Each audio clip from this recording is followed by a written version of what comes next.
ሰላም እንዲናችሁ በያላችሁ በጥል ነገር ሰላም ነው። አሸይና እንዲላችሁ ሞኝላችኋለሁ። ቤተሰቦች ስትገቡ እንደልማዳች ላይክ እና ሼር እያደረጋችሁ ሐሳቦቻችን ለብዙዎች አካፍሉ። ለዚህም ከልቤ አመሰግናችኋለሁ።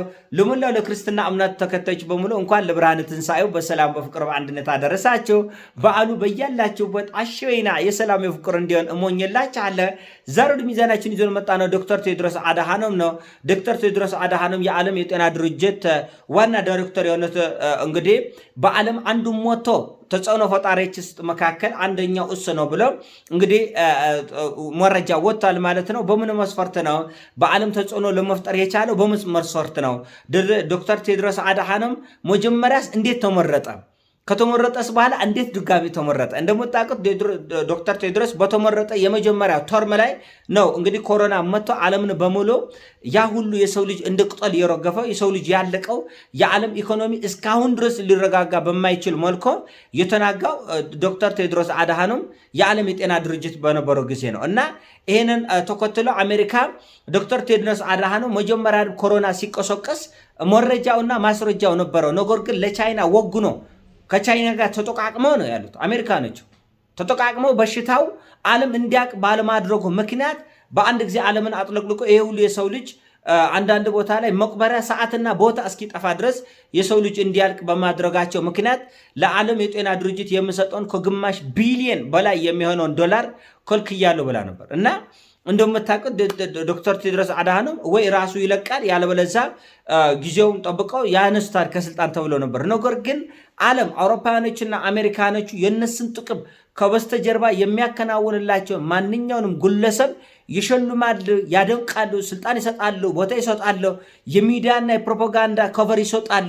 ይሄ ሁሉ እነሱ በአፍሪካ ላይ ለሚበዘብዙት ለሚያደርሱት ሞትና እልቂት የተመቸ ሰው ሲገኝ ነው 4 ነጥብ እንጂ አንዳንዶች ዶክተር ቴድሮስ አድሃኖም ምርጥ የአመራር ችሎታ ስላለው ነው ይላል። አብናረጋይ እውነት ምርጥ አመራርና ጭንቅላት ያለው ሰውማ እንኳን የዓለምን ትልልቅ ድርጅቶች ቀርቶ የተወለደበት የተማረበት ያደገበት የገንዛ አገሩን መምራት አይችልም፣ ይገላሉ። አሜሪካ የደህንነት ተቋማቸው፣ የአውሮፓ የደህንነት ተቋማቸው በአፍሪካ ላይ አንገቱን ቀና የሚያደርግ ስለ ሀገሩ ግድ የሚሰጠው ስለ ወገኖቹ ራስን አሳልፎ የሚሰጥ ጀግና መሪ በመጣ ቁጥር እያንዳንዷን ነገር በመከታተል ሰላዮቻቸው አድነው ይጎርላል።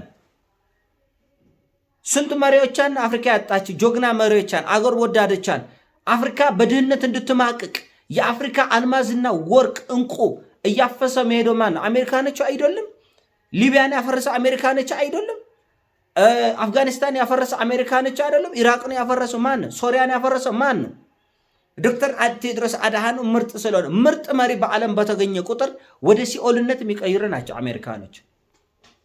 መሐመድ ጋዳፊ ሊቢያን የበረሃ ገነት አድርጎ ሲያበቃ አይደለም እንዲህ አምባገነን ነው ተብለው ያ ሁሉ ሊቢያ እንድትፈራረስ ህዝቡም እንዲያልቅ ንብረቱም እንዲወድም ሲኦል እንድትሆን ያደረገ ማን ነው? ዶክተር ቴድሮስ አድሃኖም ምርጥ አመራር ስላለ ነው። አምናረጋይ ላይክ አድርጉ። እናንተ ደግሞ መሀል ላይ ላይክ እያደረጋይ ሼር ሌሎችም ይስሙት። ገዳዮችን ነው የሚያሰለጥኑት እነሱ። ገዳዮችን ይሸልማል። ለራሳቸው ጥቅም እንድትመች ካደረጉ በኋላ ይሸልማል፣ ያግዟል፣ ይደግፋል፣ ያጨወጭብልሃል፣ በሚዲያ በጎ ነገር ያወርልሃል። ስለዚህ የእነሱን ጥቅም የማታስጠግበቅ ከሆነ ደግሞ እንኳን የዓለምን ትልልቅ ተቋማት ልትመራ በዛም ደግሞ የዓለም ሞቶ ተጽዕኖ ፈጣሪዎች ውስጥ ጀግና ነህ ብለው ሊሸልሙ ቀርተ ሊያደንቁ እውቅና ሊሰጡ ቀርተ የተወለድክበትን ቀበሌና ወረዳ እንድታስተዳድር አውሮፓኖችና አሜሪካኖች አይፈቅዱም። 4 ነጥብ። ይሄን ጡጦ ለሚጠባ ህፃን ሄዳችሁ ማስረዳት ትችላላችሁ። እኛ ጡጦ አንጠባም። እኛ እንጀራ እናት የሚጠባ የ6 ወር ህፃን ልጅ አርጋችሁ የምትወስደው በፍጹም። ዶክተር ቴድሮስ አድሃኖም ከህወሓት ጋር ተዋብረው ላለፉት 3 እና 4 ዓመታት ኢትዮጵያ እማትወጣበት ጦርነት ውስጥ እንድትገባ ያደረገ ወገኖቻችን እንደ ቅጠል እንዲረግፉ ያደረገ ነው። የዓለም የጤና ድርጅትን እየመራ ፖለቲካ ማካሄድ አይቻልም። ይሄ ህግ ነው። ማንኛውም ግለሰብ በዓለም ትልልቅ ተቋማት ውስጥ ከገባ በኋላ ትንሽም ይሁን ትልቅ ማንኛውንም ፖለቲካ ሐሳብና አስተያየት መስጠት አይቻልም። ቴድሮስ አድሃኖም ግን ተፈቅዶለት ነበር። ያ ሁሉ እልቂት በመላ ኢትዮጵያ ሲመጣ ገዳዩ ማን እንደሆነ ጦርነት የጀመረ ማን እንደሆነ የትግራይ ልጆችን እያነቀ የ13 የ14 ዓመት ልጆችን የጥይት ማብረጃ ያደረገ ማን እንደሆነ ቴድሮስ አድሃኖም ያውቃል፣ መረጃ አለው። ግን ፖለቲካ መስራት ትችላለህ፣ የተባበሩት መንግስታት ድርጅት ውስጥ መስራት ትችላለህ። እንዲህ ነበር ሲደረግ የነበረ። ስለዚህ ተጽዕኖ ፈጣሪ ዶክተር ቴድሮስ አድሃኖም የኢትዮጵያ የጤና ሚኒስትር ኃላፊ በነበረ ጊዜ እንኳን ኢትዮጵያ በኤችአይቪ ስንተኛ እንደነበረች በዓለም እናውቃለን። በአፍሪካ ስንተኛ እንደነበረች እናውቃለን። በየገጠሩ በየቦታ ስንት ህዝብ ሲያልቅ እንደነበር እናውቃለን። አዎ የፕሮፓጋንዳ ወያኔ ይችሉበታል። አውሮፓኖችና ፈረንጆቹ ምን ይወዳሉ? አንድም እናት በወሊድ ምክንያት አትሞት የምትል ፕሮፓጋንዳ ሰርቶ እዛ ላይ የተወሰነ ሚሊዮኖች እንዲፈሱ ገንዘብ አድርጎ እዛ ላይ የተወሰነ ለውጥ የተወሰነ ስም ማስመስከር አድርጓል። በተረፈ በወባ በኤችአይቪ በተላላፊ በሽቶች ህዝባችን እንደ ቅጠል ሲረግፍ ነበር። ስለዚህ እሱ ወያኔ ነው። ከወያኔች የተሻለ ለኢትዮጵያ ክብርና አንድነት ለኢትዮጵያ ህዝብ ትልቅነትና ሉዓላዊነት ሰርቶ አያውቅም፣ ወደፊትም አይሰራም። እንዴት በዓለም የጤና ድርጅት ውስጥ ይሄ ሁሉ ዓመት ለተከታታይ 8 ዓመት አካባቢ መሰለኝ እንዲሰራና እንዲያገለግል እንዴት ፈቀዱ? ለምን ፈቀዱ? በምን መስፈርት ፈቀዱ? ኢብራሂም ትራኦሬ 18 ጊዜ ነው ግድያ ሙከራ የተደረገበት። የገንዛ አገሩን ማስተዳደር አትችልም ተብለው በኢትዮጵያና በኤርትራ መካከል የነበረውን ጦርነት ማን እንደመራው ከጀርባ ማን ሲያከታተል እንደነበር እናውቃለን። ኢትዮጵያ የባህር ወደብ እንድታጣ ያደረገው እነማን እንደሆነ እናውቃለን። እና ወገኖቻችን ጋር ደም እንድንፋሰስ በተከታታይ አሁንም ኢትዮጵያ ውስጥ ላሉ ቀውሶች ከጀርባ ማን እንዳለ እኛ እናውቃለን። እና እንዴት ተመረጠ? ቴድሮስ አድሃኖም መጀመሪያስ እንዴት ተመረጠ? ከዛስ በኋላ ከሱ ውጭ ሊቅ ስለሌለ ከሱ ውጭ ፕሮፌሰሮች ዶክተሮች በዓለም ስለሌሉ ነው አሁንም መልሶ የተመረጠ። ማንን ነው የምታመኙት?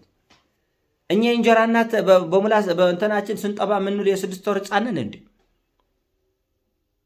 አንጠባም እኮ እንደዛ እናውቃለን እኮ ምን እንደሚሰራ በዓለም ምን እንደሚሰራ በአገራችን ምን እንደሚሰራ በዓለም ያለ አሻጥር አፍሪካውያን በሙሉ ወርቅና አልማዝ ላይ ተኝተው እነሱ እየሞቱ የነሱን ወርቅ የነሱን አልማዝ የነሱን ውድ ማዕድን አውሮፓውያን ለዘላለም እየተጠቀሙ እየተንደላቀቀው እየተደረገ ያለው በገንዛ ልጆቻ በባርነት ለሆዳቸው በተኙ በሆዳቸው በወደቁ አፍሪካውያን አፍሪካ እየተሸጠች ያለች እንደነ ቴድሮስ አድሃኖም ያሉት ማለት ነው።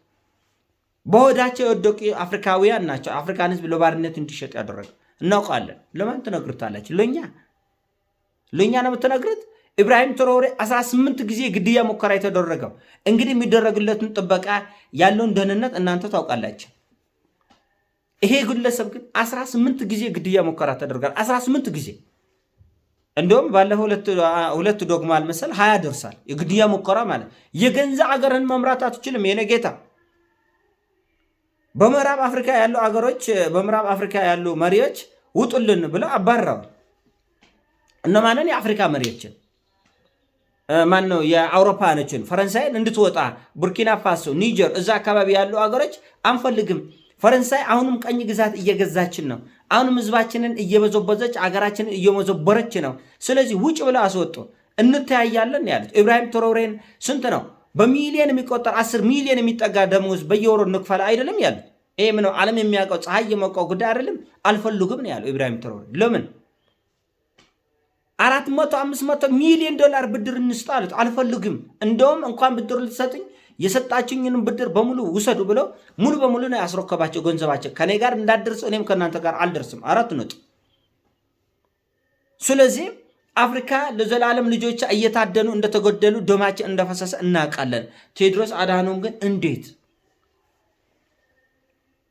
ቴድሮስ አድሃኖም እንዴት ይህን ያህል ስልጣንና ክብር ኖረት ይሄ ሁሉ በሚሊዮን የሚቆጠር ወርሃዊ ደሞዝ እየተከፈለው ያው በኢትዮጵያ ነው በእነሱ $100,000 በላይ ነው። ይሄ በጣም እጅግ ዘግናኝ ገንዘብ ነው። ይሄ ሁሉ ገንዘብ እየተከፈለው በዚህ ስልጣን እንደገና በዓለም ከዓለም ላይ እንግዲህ ካለው ከቢሊየን ሰዎች ውስጥ ሞቶ ምርጥ ሰዎች ተመርጠው ወይም ተጽዕኖ ፈጣሪ ሰዎች ተመርጠው ከነዛ ቴድሮስ አድሃኖም እኛ ጦጣ እንጠባ። ይህን ብቻ አስመሩበት፣ ሌላውን እንዳለ ያዙትና እኛ ግን እነዚህ ልጆች አሉ የ6 ወር ልጆች የ1 ዓመት ልጆች ይሄ እንጀራ እናት ተብለው አፋቸው ውስጥ ከተው የሚውሉት አለ። እኛ እሱን ስንጠባ ምንል አይደለም፣ እናውቃለን። ጉራንም ቀኝንም እናውቃለን። ኢትዮጵያ አሁንም ላለችበት ማጥ የነማን እጅ ከጀርባ እንዳለበት እኛ እናውቃለን። በእኛ ደም፣ በእኛ እንባ፣ በእኛ እንግልት፣ በእኛ ሞት፣ በእኛ መከራ ፖለቲካን አሳምራችን እንደምትሰሩ እኛ እናውቃለን። ጊዜ ይፈታዋል። ግን ነገርየውን ግን ጊዜ እንደሚፈታ ዘመን እንደሚፈታ ወራት እንደሚፈታ እናውቃለን። ለዛ ነው አንዳንድ ነገሮችን አይቶ እንዳላየን ነው የምናልፈው። ይሄ እንግዲህ የኔ ሐሳብ ነው። ሐሳቡ ሲስማማችሁ ላይክ አድርጉት፣ ሌሎችንም ሼር አድርጋችሁ፣ ሳይስማማችሁ ሲቆር ደግሞ አንሰብስክራይብ ታደርጋላችሁ። የኔ ሀሳብ ነው። ፒስ። መልካም በዓል ይሆንላችሁ። እወዳችኋለሁ።